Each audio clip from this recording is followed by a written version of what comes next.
దినవృత్తాంతములు 2వ పుస్తకం 33:12 వచనం చదువుదాం. అతడు శ్రమలో ఉన్నప్పుడు తన దేవుడైన యెహోవాను బతిమాలుకొని తన పితరుల దేవుని సన్నిధిని తన్ను తాను బహుగా తగ్గించుకొని. ప్రభునందు నా ప్రియమైన సహోదరి సహోదరులారా, చదవబడినటువంటి దైవ వర్తమానంలో ఒక రాజును గురించి తన యొక్క జీవన విధానములో తడు పడుతున్న కష్టాలలో శ్రమలలో దేవుని యొద్దకు చేరుకున్నట్టుగా బైబిల్లో మనం చదువుతున్నాం. ఇతని పేరు మనస్సే. చెప్పండి, మనస్సు కాదు, మనస్సే. వీరి తండ్రి గారు హిజ్కియా. చెప్పండి, హిజ్కియా కుమారుడైన మనస్సే. ఈయన దేవుని మహాకృప చేత 12 సంవత్సరాల వయసులో రాజపీఠం మీద కూర్చొని రాజుగా అభిషేకం చేయబడి రాజపీఠం మీద కూర్చొని ప్రజలకు రాజ్య పరిపాలన చేసేవాడు. ఎన్నేళ్ళ వయసు కదా! దేవుడు ఎంత భాగ్యం ఇచ్చారు. మన జీవితాల్లో కూడా దేవుడు ఘనులకు లేని భాగ్యం, ఉన్నతమైన అధికారులకు లేని భాగ్యం, ప్రపంచంలో పేరుగాంచినటువంటి ధనికులకు లేని భాగ్యం మనకు కూడా ప్రభు ఇచ్చారు. ఆమేన్. అయితే దేవుడు ఇచ్చిన లేక చేసిన ప్రతి ఒక్క కార్యమును మనం నిర్లక్ష్యం చేయటం వలన శ్రమల పాలవుతుంటాం. దేవుడు అతి చిన్న వయసులో మనస్సును ప్రేమించి తన దేవుని ప్రజల మీద రాజును చేశాడు. అయితే ఇతను చేయకూడని కొన్ని పనికి మాలిన పనులు చేశాడు. చేయకూడని పనులు చేశాడు. అందుకే మనం చదువుతున్నాం, అతడు శ్రమలో ఉన్నప్పుడు. ప్రియులరా, రాజులకు సహితం దేవుడు అవసరమై ఉన్నాడు. ఆమేన్ చెప్పండి. రాజులకు సహితము దేవుడు అవసరమై ఉన్నాడు. ప్రాణాలను కాపాడే డాక్టర్లకు కూడా దేవుడు కావాలి. అర్థమవుతుందా? మహాజ్ఞానము తెలిసిన సైంటిస్టులకు కూడా దేవుడు కావాలి. దేవుడు లేకపోతే ప్రాణం పోతుంది. బైబిల్ గ్రంథంలో మనం చూస్తున్నాం చక్కని మాటలు. అతడు శ్రమలో ఉన్నప్పుడు. రాజు ఎక్కడున్నాడు చెప్పండి? రాజు ఎక్కడున్నాడు చెప్పండి? మామూలు శ్రమలు కాదు, మనస్సుకు కలిగిన శ్రమలు. శత్రురాజులు వచ్చి మనస్సును కాళ్లకు చేతులకు సంఖ్యలు బిగించి సంఖ్యలతో ఈడ్చుకొని వెళ్ళిపోయారు. శత్రురాజులు చెరసాలలో బందీని చేశారు. నేను రాజును కదా, నాకు దేవునితో ఏం పని, నా ప్రజలతో నా శాసనాలతో నాకు పని, ఇలా అనుకొని ఉంటే మనస్సే రాజు చరిత్ర భూమిలో కనుమరుగైపోయింది. మన బైబిల్ చదువుదాం. 12వ వచనం. అతడు శ్రమలో ఉన్నప్పుడు తన దేవుడైన యెహోవాను బతిమాలుకొనెను. స్తోత్రం చెప్పండి. నువ్వెవరైనా సరే శ్రమలో ఉన్నాను అని నీకు తలంచితే, శ్రమలో ఉన్నట్లుగా నీకు అనిపిస్తే, నీ దేవుడైన యెహోవాను బతిమాలుకోవటం నువ్వు నేర్చుకోవాలి. ప్రార్థన చేస్తున్నావు, మంచిదమ్మా. బ్రతిమలాడటం వేరు, ప్రార్థన చేయటం వేరు. బతిమలాడటం అనే సందర్భాలు, సన్నివేశాలు మనకు ఎక్కడ కనపడతాయంటే బస్టాండ్ల దగ్గర, రైల్వే స్టేషన్లో చిన్న చిన్న పిల్లలు వచ్చి మన ఇలాగని, అయ్యా లేదంటారు, అయ్యా లేదు, నా దగ్గర లేదు, అయ్యా అయ్యా అయ్యా కసురుకున్నా, అయ్యా అయ్యా నీ కాలు పట్టుకుంటానయ్యా, ఇప్పుడే కదా ఇచ్చింది అన్న కూడా వదిలిపెట్టరు. బతిమలాడుకోవటం. ఒక రాజుకు తప్పలేదు దేవుని బతిమలాడుకోవటం. మనకు అవసరమా కాదా? యేసయ్యకు స్తోత్రం చెప్తాం. అమ్మా, మనకు శ్రమలు ఉన్నప్పుడు మనము దేవుణ్ణి బతిమాలుకోవటం నేర్చుకుందాం. ఆమేన్. ఎందుకు ఇతనికి శ్రమలు వచ్చాయి?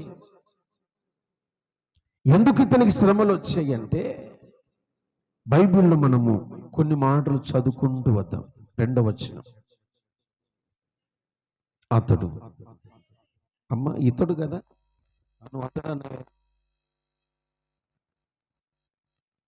ఇతడు ఇశ్రాయేలీయుల ఎదుట నుండి యెహోవా వెళ్ళగొట్టిన అన్ని జనులు చేసిన హేయమైన క్రియలను అనుసరించి దేవుని దృష్టికి చెడు నడత నడిచెను.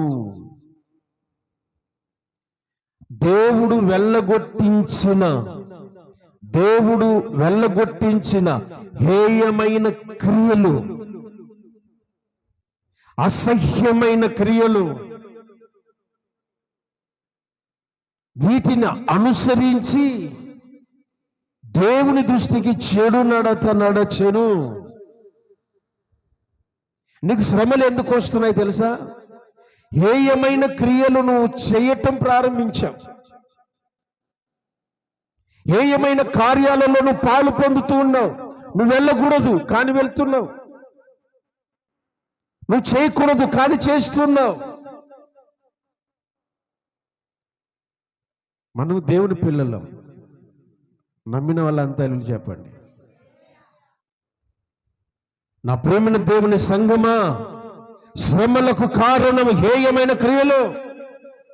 హేయమైన క్రియలు దేవుడు వద్దు అన్నది, దేవుడు చేయొద్దు అన్నది, దేవుడు తలంచనిది నీ జీవితంలోకి నువ్వు ఆహ్వానిస్తున్నావు. దేవుడు వెళ్ళగొట్టించిన దానిని, వద్దు అన్న దానిని లోనికి తెచ్చుకున్నాడు మనస్సు.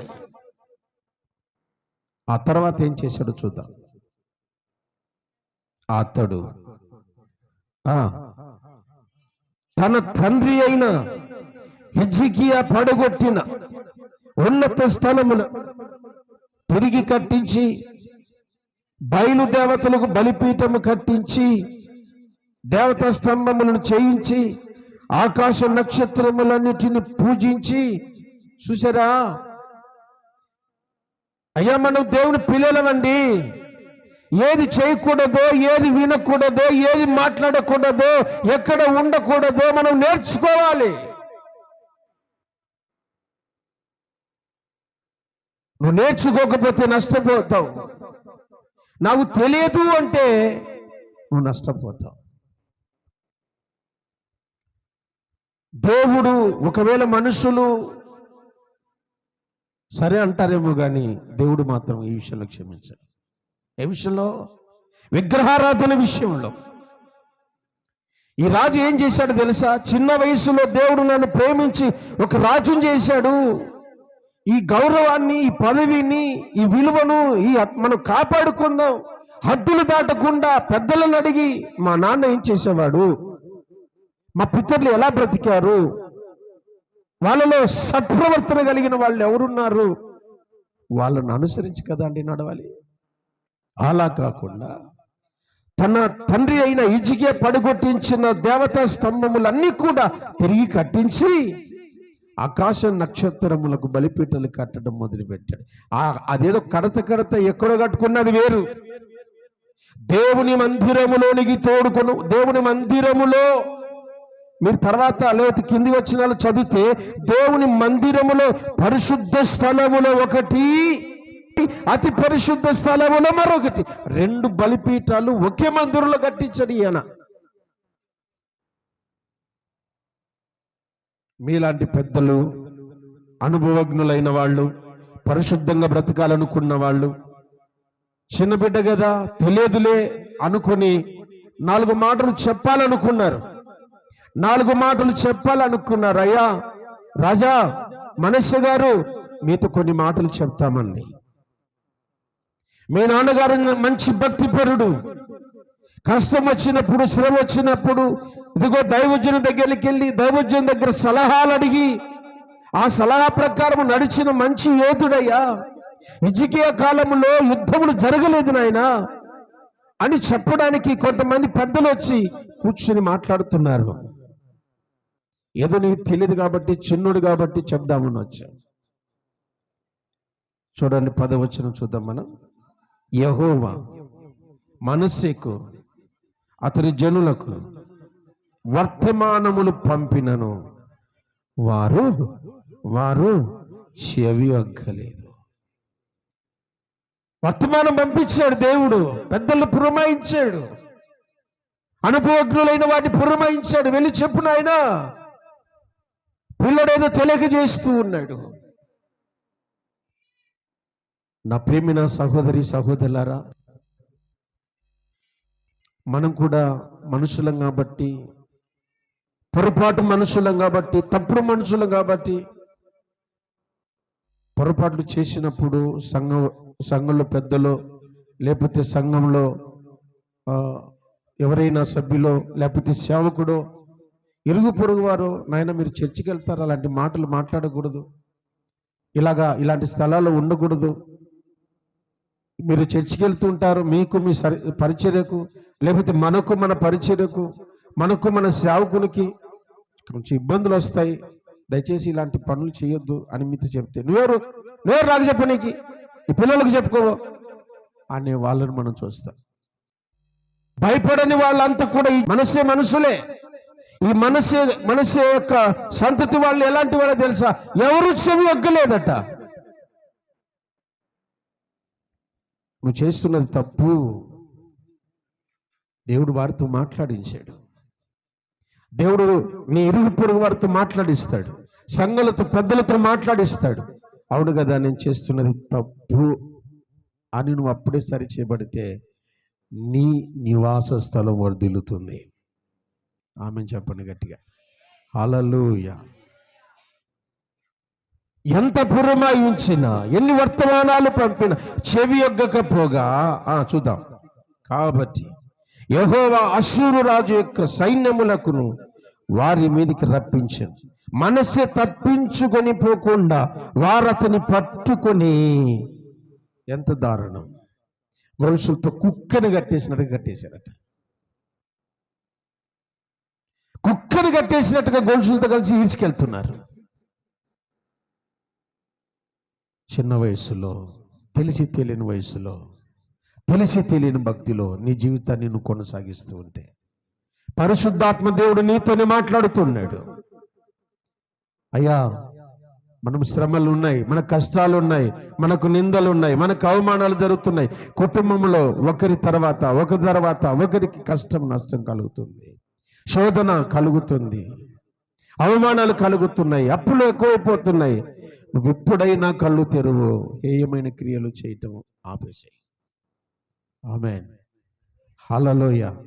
హేయమైన క్రియలు, దేవుడు వద్దు అన్నదాన్ని చేస్తున్నావేమో. శ్రమలకు దేవుడు నిన్ను పురమాయించక మునిపే, శత్రువుని చుట్టుగట్టు కట్టక మునిపే ఇప్పుడే బుద్ధి తెచ్చుకొని సరిచేయబడాలి. ఆమేన్. దేవుని వాక్యం ఏం చెప్తుందో చూడండి. 32 కీర్తనల పుస్తకం 32వ కీర్తన మొదటి వచనాన్ని చూద్దాం. 32 మొదటి వచనం. తమ అతిక్రమ క్రియలకు పరిహారము నొందినవాడు, తన పాపమునకు ప్రాయశ్చిత్తము నొందిన వాడు ధన్యుడవుతాడు. స్తోత్రం చెప్పండి, మరలా చెప్పండి. తన పాపమునకు ప్రాయశ్చిత్తము నొందినవాడు, తన అతిక్రమ క్రియలకు పశ్చాత్తాపపడినవాడు ధన్యుడవుతాడు. ఆమేన్. మనమంతా మనుషులమే, పొర్రపాటు మనుషులం. అది కూడా తప్పుడు మనుషులు, తప్పుడు ఎత్తి చూపించేవాళ్ళం, చీటికి మాటికి కోపపడేవాళ్ళం. దేవుని మీద అలుగుతాము, సేవకుని మీద అలుగుతాము, సంఘం మీద అలుగుతాము, తల్లిదండ్రుల మీద అలుగుతాము. అవునా? దేవుని మీద అలిగితే ఎవరికి నష్టం? సేవకుని మీద అలిగితే ఎవరికి నష్టం? సంఘం మీద అలిగితే ఎవరికి నష్టం? నీ ఇంట్లో వాళ్ళ మీద అలుగుమ్మా, బలవంతం చేసి 2 ముద్దలు తినిపిస్తారేమో. శ్రమలో ఉన్నాడు, ఇప్పుడు చెరసాలలో ఉన్నాడు, శత్రు రాజ్యంలో ఉన్నాడు, రాజ్యం పోగొట్టుకున్నాడు. ప్రజలందరి కూడా బానిసలు చేసేశాడు తన ఒక్క క్రియల వలన, తన హేయమైన క్రియల వలన ప్రజలందరినీ బానిసలు చేశారు. నా ప్రేమిన సహోదర సహోదరిలారా, అయితే మనసే చేసిన ఒక మంచి పని ఈరోజు మనం కూడా చేదుముగాక. ఏంటది? శ్రమలో ఉన్నప్పుడు తన దేవుడైన యెహోవాను బతిమాలుకొనెను. ఏం చేశాడండి మనసే? చెప్పండి. తన పాపమును బట్టి ఏడవడం ప్రారంభించాడు. అయ్యా తెలియక తప్పు చేశాను, పొరపాటు చేశాను. నేను చిన్న వయసులో ఇంత గొప్ప రాజ్యాన్ని పరిపాలిస్తున్నాను తెలియని గర్వంతో నడుచుకున్నాను. ఆ 2 లైన్లు ఏముంటో తెలుసా? తన్ను తాను తగ్గించుకున్నాడట. స్తోత్రం చెప్పండి. ఏం చేశాడు? చదవండి. తన పితరులు దేవుని సన్నిధిని తన్ను తాను బహుగా తగ్గించుకొని దేవుని సన్నిధిలో, తన పితరుల దేవుని సన్నిధిలో తగ్గించుకున్నాడు. అయ్యా నీకు శ్రమలు ఉన్నాయి, దేవుని సన్నిధికి వచ్చావు, ఇక్కడ ఏం చేయాలి? ఇప్పుడు తగ్గించుకుందాం. ఆమేన్. ఇక్కడ తగ్గించుకుందాం. ఆయన సన్నిధిలో మోకరించినప్పుడు తగ్గించుకుందాం. ఆయన సన్నిధిలో బతిమలాడుతూ తగ్గించుకుందాం. ప్రాయశ్చిత్తము నొందితే జరిగిన సంఘటన అద్భుతం ఏంటో చూడండి. కీర్తనల్లో 32వ కీర్తన తీసి పెట్టుకున్నారు కదా, అక్కడ అద్భుతమైన మాట మీకు చూపిస్తాను.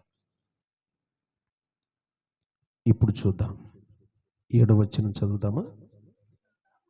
నా బాగు చోటు నీవే, శ్రమలో నుండి నీవు నన్ను రక్షించెదవు, విమోచన గానములతో నీవు నన్ను ఆవరించెదవు, నీకు ఉపదేశము చేసేదను, నీవు నడవవలసిన మార్గమును నీకు చిన్న వయసులో, భక్తి తెలియని వయసులో, ఏది క్రమమో తెలియని వయసులో దేవుడు ఏమంటాడు? నీకు ఉపదేశం చేస్తా. ఎలా నడవాలో నీకు తెలియదు. అన్ని జనుల మార్గములు, దుర్మార్గుల మార్గములు, అక్రమమైన మార్గములు, ప్రేమ చల్లారిన మనుషుల మార్గములో నువ్వు ఎలా నడవాలో నీకు తెలియదు. దేవుడు ఏమంటాడు? నేను నీకు ఉపదేశము చేస్తాను అంటే ఏమంటున్నాడు ఆయన? నీవు నడవవలసిన మార్గములు నీకు బోధించేదను, నీ మీద దృష్టి ఉంచి నీకు స్తోత్రం కలుగును గాక. ఎవరికి ధన్యత?